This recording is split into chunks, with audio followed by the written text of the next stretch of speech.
Assalamualaikum warahmatullahi wabarakatuh. Perkenalkan, nama saya Wiwit Hindayati. Baiklah, saya akan memberikan materi mengenai pengenalan pandemi COVID-19 dan pola hidup bersih atau disebut dengan PHBS, lingkungan sekolah maupun rumah. Kerangka materi COVID-19, yang pertama latar belakang virus corona, yang kedua gejala terinfeksi virus corona, yang ketiga cara penyebaran virus corona, yang keempat pencegahan virus corona. Adapun kerangka materi PHBS, sekolah dan rumah, yaitu yang pertama tatanan PHBS, manfaat PHBS, contoh PHBS. Latar belakang virus corona, yang pertama, apa yang disebut dengan virus corona? Virus corona adalah sebuah keluarga virus yang ditemukan pada manusia dan hewan, dan sebagian virusnya dapat menginfeksi manusia serta menyebabkan berbagai penyakit. Dapat dijelaskan di sini proses penyebarannya menyebar manusia ke manusia melalui tetesan cairan dari mulut dan hidung saat orang yang terinfeksi sedang batuk atau bersin. Mirip dengan cara penularan penyakit flu. Tetes cairan dari mulut dan hidung pasien tersebut bisa jatuh dan tertinggal pada mulut dan hidung orang lain yang berada di dekatnya, bahkan dihisap dan terserap ke dalam paru-paru orang tersebut melalui hidungnya. Makanya kita diwajibkan menggunakan masker saat berdekatan dengan orang lain. Lalu gejala terinfeksi virus corona. Hal yang perlu ditegaskan, beberapa virus corona dapat menyebabkan gejala yang parah, yaitu hidung beringus, sakit kepala, batuk, sakit tenggorokan, demam, merasa tidak enak badan, demam yang mungkin cukup tinggi bila pasien mengidap pneumonia, batuk dengan lendir, sesak napas, nyeri dada atau sesak saat bernapas dan batuk. Cara penyebaran virus corona. Kebanyakan tetesan atau cairan itu jatuh di permukaan dan benda di dekatnya, seperti meja, telepon, dan lain-lain. Orang bisa terpapar atau terinfeksi COVID-19 dengan menyentuh permukaan atau benda yang terkontaminasi dan kemudian menyentuh mata, hidung, atau mulut. Nah, penyebaran virus corona dari satu orang ke lainnya ketika seseorang yang menderita COVID-19 batuk atau bernapas, mereka melepaskan seperti tetesan cairan yang juga terdapat virus corona. Dengan kata lain, COVID-19 menyebar serupa cara untuk flu. Sebagian besar orang yang terinfeksi COVID-19 mengalami gejala ringan dan sembuh. Namun, beberapa kasus virus corona berlanjut dengan mengalami penyakit yang lebih serius dan mungkin memerlukan perawatan di rumah sakit. Lalu jika Anda berdiri pada jarak 1 atau 2 meter dari seseorang dengan COVID-19, Anda dapat terjangkit melalui batuk, termasuk saat mereka menghembuskan napas. Nah, usia 50 ke atas, usia tersebut lebih rentan daripada di bawah 50.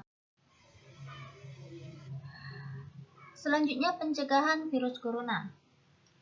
Sampai saat ini belum ada vaksin untuk mencegah virus corona. Namun setidaknya ada beberapa cara yang bisa dilakukan untuk mengurangi resiko terjangkit virus ini.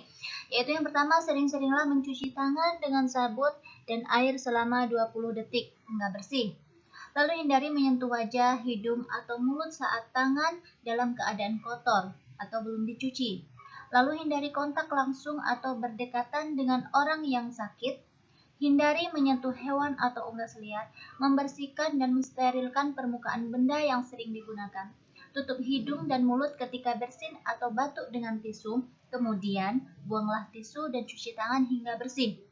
Lalu jangan keluar rumah dalam keadaan sakit, kenakan masker, dan segera berobat ke fasilitas kesehatan ketika mengalami gejala penyakit saluran pernapasan. Selanjutnya yaitu mengenai tatanan PHBS. Tatanan PHBS itu melibatkan beberapa elemen yang merupakan bagian dari tempat beraktivitas dalam kehidupan sehari-hari. Itu ada PHBS di rumah tangga. Lalu PHBS di sekolah. PHBS di tempat kerja, PHBS di sarana kesehatan, dan juga tempat umum. Nah, itu ada manfaat PHBS. Manfaat PHBS adalah meningkatkan kesadaran masyarakat untuk mau menjalankan hidup bersih dan sehat. Hal tersebut agar masyarakat bisa mencegah dan menanggulangi masalah kesehatan. Selain itu, dengan menerapkan PHBS, masyarakat mampu menciptakan lingkungan yang sehat dan meningkatkan kualitas hidup.